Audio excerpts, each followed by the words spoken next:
meninggalkan Islam, dia dan keluarganya karena mau berkorban gitu. Orang yang berkorban di jalan Allah semuanya diharumkan hidupnya dunia dan akhirat. Dunia akhirat, di dunia dia mati, tapi kuburnya wangi, kamarnya wangi. Ini nggak mesti orang-orang soleh, artinya orang yang tingkat ibadahnya. Ketika matinya dilihat. Makanya kata Nabi jelas, innamal a'malu bil khawatim. Sesungguhnya amalan itu ditentukan waktu akhir. Waktu akhir makanya kita tinggal nungguin mati. Yang paling cakep mati kita adalah mati fi sabilillah, mati syahid. Insyaallah nanti kita husnul khatimah. Amin. Mati syahid di jalan Allah, disaksikan oleh Allah. Mati fi sabilillah disebutnya mati di jalan yang diridhai oleh Allah Subhanahu wa taala. Ya, subhanallah. Jadi karena Allah tampakkan tuh keistimewaan orang yang berkorban karena Allah dan karena Rasulullah. Termasuk karena Rasulullah, karena keturunanku, kata Nabi. Kata Rasulullah itu, orang yang berkorban untukku termasuk orang yang berkorban untuk keluargaku. Mana keluargaku, kata Nabi? Itulah yang dari Sayyidah Fatimah radhiyallahu anha. Sampai kata Nabi, semua nasab itu kan larinya ke bapak. Ya kita sebenarnya binnya bin bapak kan. Sampai apa Haji Norman bin, bukan bin ibunya kan? Nggak ada sih yang bin ibu. Semua bin bapaknya. Kata Nabi, illa waladi Fatimah, kecuali keturunan dari anakku yang namanya Fatimah. Maka sebutannya adalah fa'ana asabatuhum wa waliyuhum. Maka sebutannya adalah aku, kata Nabi, wali dan orang tuanya.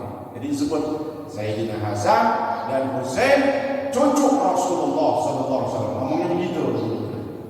Sayyidina Hasan dan Husain, cucu Rasulullah sallallahu alaihi wasallam. Kalau cucu memang jauh, agak dari anak habis itu langsung cucu benar. Itu yang dikatakan bahwa keturunan itu tidak akan putus, nasab pun tidak terputus sampai hari kiamat. Maka kita yang membela keturunan Rasulullah dan semuanya semata-mata karena Allah dan Rasulullah, insyaallah diberikan balasan yang luar biasa. Amin ya rabbal alamin. Hari Jumat. Jadi siapa yang meninggal hari Jumat atau malam Jumat dari orang yang beriman, karena jaminannya balasannya mantap. Amin amin adzabil qabri, diamankan, diselamatkan dari azab kubur dan fitnah kubur. Jadi fitnah kubur apa ya? Pertanyaan dua malaikat munkar nakir. Nah azab kubur ya setelahnya itu. Jadi dua, diselamatkan dari pertanyaan. Dari pertanyaan dia selamat. Subhanallah. Nabi katakan dalam hadis ini, al-qabru awwalu manzilin min manazilil akhirah. Kubur itu adalah tempat atau pos perhentian pertama dari pos-pos yang ada di alam akhirat. Yang pertama kita masukin alam kubur, disebutnya alam barzakh. Alam barzakh itu disebutnya alam kubur atau alam barzakh. Al-qabru, kubur itu adalah pos pertama. Lalu gimana kata Nabi? Faman naja minha fama ba'dahu aisar.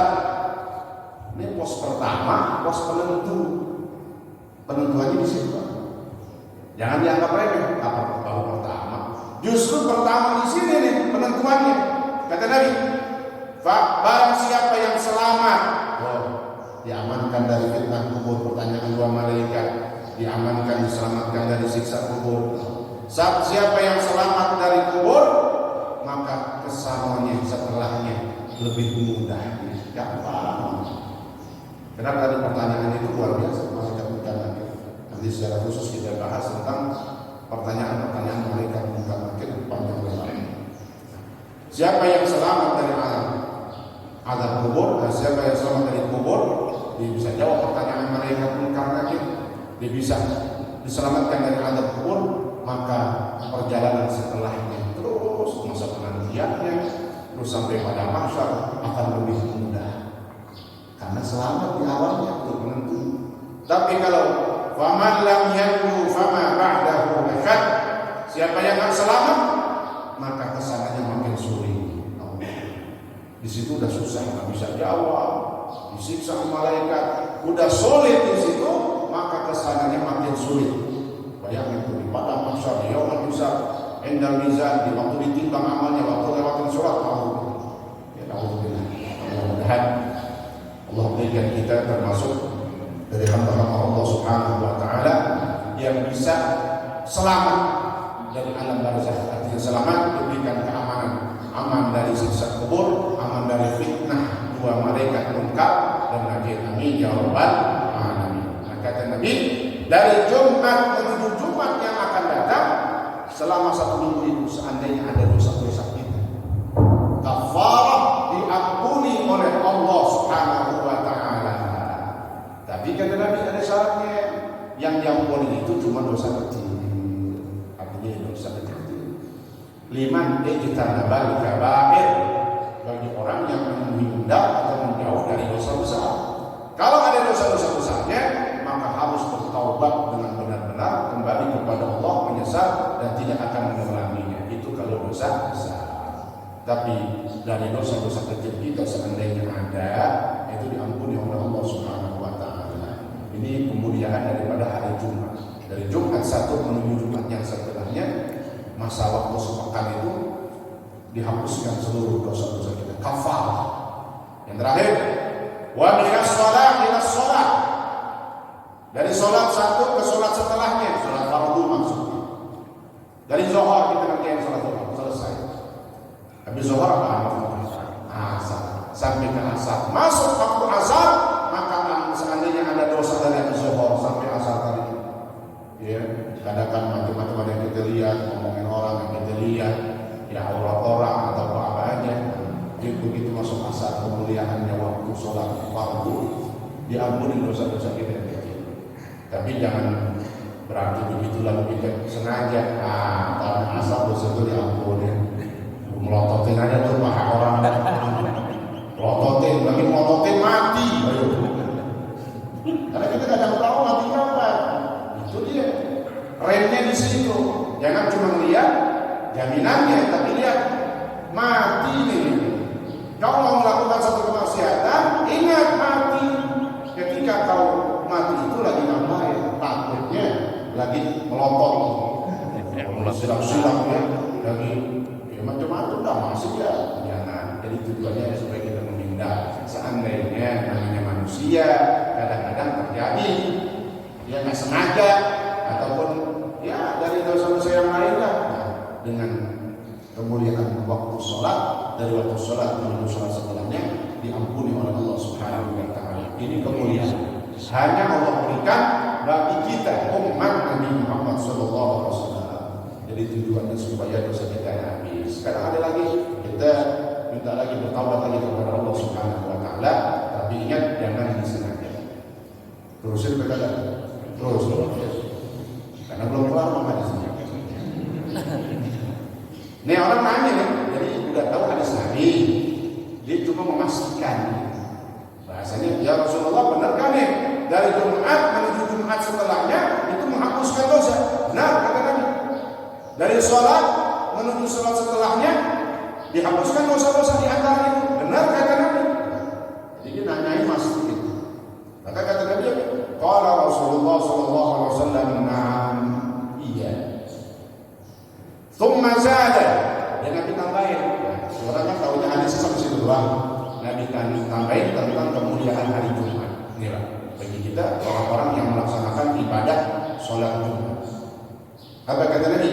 Faqala, maka Nabi tambahkan, al-ghuslu yaumal jum'ati kafaratun. Kalau kau mau tahu kan, banyak sesuatu yang bisa menghapuskan dosa. Di antaranya apa? Mandi sunnah pada hari Jumat adalah kafarah, penebur, penghapus dosa-dosa. Mandi Jumat. Jadi rugi orang yang enggak mau sholat Jumat enggak pakai mandi.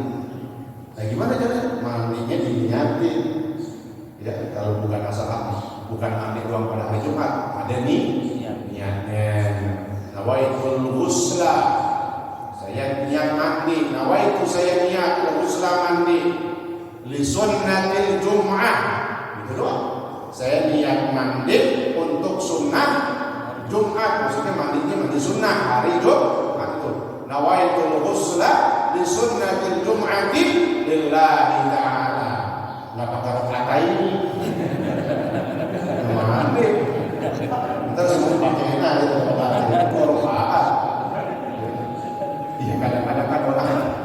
ikan beler gitu. Kalau kata ini bingung ini, kalau kata ini, nah itu suku dong kata ini. Kopiah suku kan luar sunnah kan. Usalli sunnah apa tadi? Usalli. Awal itu uslah li sunnatin Jum'ah.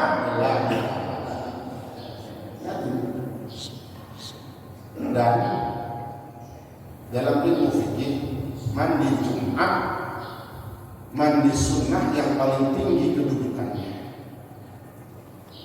Mandi sunnah kan banyak, ada mandi Idul Fitri, waktu saat itu kita mandi sunnah kan mandi Idul Adha, mandi Taubat, mandi Istikharah, mandi sholat kusuf gerhana, banyak mandi sunnah itu. Nah, mandi untuk sholat Jumat kedudukannya paling tinggi. Sampai kata Imam Syafi'i, aku benci, aku makruhkan orang yang mau sholat Jumat nggak pakai mandi. Gampang kan, tinggal mandi doang. Kebangetan istilahnya. Jadi jangan cuma wudhu aja, mandi untuk sholat Jumat. Niatin tadi itu tapi niatin. Kenapa sampai dikatakan paling tinggi kedudukan dari mandi sunnah? Dalam mazhab lain ada yang mewajibkan. Imam Hanafi dalam mazhabnya mewajibkan orang mau sholat Jumat wajib. Karena ada hadis Nabi, ghuslul Jum'ati wajibun, kata Nabi dalam hadis. Mandi Jumat itu hukumnya wajib, tapi itu nggak dipakai dalam mazhab Syafi'i. Karena Imam Syafi'i punya alasan tersendiri bahwa mengetahui hadis itu bukan hadis yang kuat untuk dijadikan sebagai dasar hukum. Tapi mazhab Imam Hanafi mengatakan mandi Jumat hukumnya wajib. Kita bukan Imam Hanafi, Imam Syafi'i, ikut Imam Syafi'i, sunnah, tapi sunnahnya sunnah muakkadah, sunnah yang sangat dianjurkan. Jadi kalau mau sholat Jumat, ingat jangan sampai kagak mandi. Seandainya kita nggak keburu, nggak sempat, ada lagi di jalanan, kita mau keluar rumah, mau kerja, mandi pagi deh, sekalian mau kerja, mandi pagi sekalian mau kerja, niatin nanti Jumat.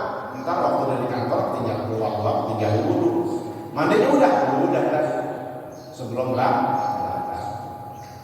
Dan dia masuk waktu mandi Jumat setelah subuh. Jangan jam 1 udah mandi Jumat, belum waktunya mas. Habis subuh baru masuk. Makanya habis setelah subuh yang mau jalan kerja mandi dah. Ntar di kantor kan biasa nggak ada yang mandi lagi kan? Ada yang mandi penuh kantor ada ngaji. Jadi kan tinggal keluar mandi di masjid, tinggal doa. Mandinya udah dapat pahala. Jadi diatur waktunya aja dah, tergantung kamu. Saat ini kita lagi ada jalan jauh nih. Karena hari Jumat, mandi sekalian. Takut kita di perjalanan, lagi jalan-jalan ke Purwakarta, mau makan sate, marangi, gitu. Tahu apa ada lagi waktu ini, ya. Wah, hari Jumat. Biasanya kan kalau kita musafir, waktu Jumat, ya. Kan kita mandi kan di sini. Masa pakai mandi? Ya. Kadang orang ada waktu Jumat, kadang ada udah azan. Mandi sebelum berangkat. Kenapa? Dia merupakan satu mandi yang sangat disunahkan. Nah, kalau kita lihat dari segi hukum gitu, rupanya kata Nabi ada tambahan. Mandi Jumat itu kafarah. Itu fadilahnya, keutamaannya. Hukumnya kita udah tahu dia paling tinggi. Rupanya dari segi keutamaan fadilah, kata Nabi apa? Kafarah. Jadi mandi Jumat itu dosa kita dihapus. Subhanallah. Mandi doang, mandi Jumat dosa kita dihapus, diampuni oleh Allah Subhanahu wa taala dosa-dosa. Mandi Jumat dihapus dosa. Wal masyu ila al-jum'ah kafarah. Ya berarti di situ hadisnya keutamaan. Itu keluar dari rumah, udah siap rapi semua pakai minyak wangi. Jalan menuju Jumat ke masjid. Apa itu? Wal masyu ila al-jum'ah. Jalan ke masjid untuk sholat Jumat, jalannya itu kafarah. Itu hadis Nabi, ingat itu. Makanya rugi waktu kemarin COVID, Jumat ditutup-tutupin, kehilangan semua kita di situ. Mandi Jumat kagak, orang sholat kagak, jalannya kagak, karena orang kagak Jumat, nggak di Jumat. Jadi rugi semua semuanya. Mandi Jumat itu kafarah, menghapus dosa. Jalan menuju Jumat itu kafarah, menghapus dosa juga. Ya berarti di situ lagi nih hadis katakan ini. Wa kullu qadamin. Ini detailnya di situ. Hadis Nabi itu. Jadi maknanya Allah kalau sudah kasih keutamaan umat Nabi Muhammad SAW, kita kasih keutamaan sebagai umat Rasulullah, nak tanggung-tanggung khususnya berhubungan dengan hari Jumat. Nah, mandinya kafarah, apalagi jalannya kafarah. Setiap langkah dihitung nggak? Wa kullu qadamin minha, setiap qadam langkah kita menuju sholat Jumat, setiap langkahnya berapa? Ka'amali 20 sanah. Selangkah doang dapat pahala, dia beribadah selama 20 tahun. 2 langkah berapa tahun? 43 langkah. Jadi hitungin banyak kan?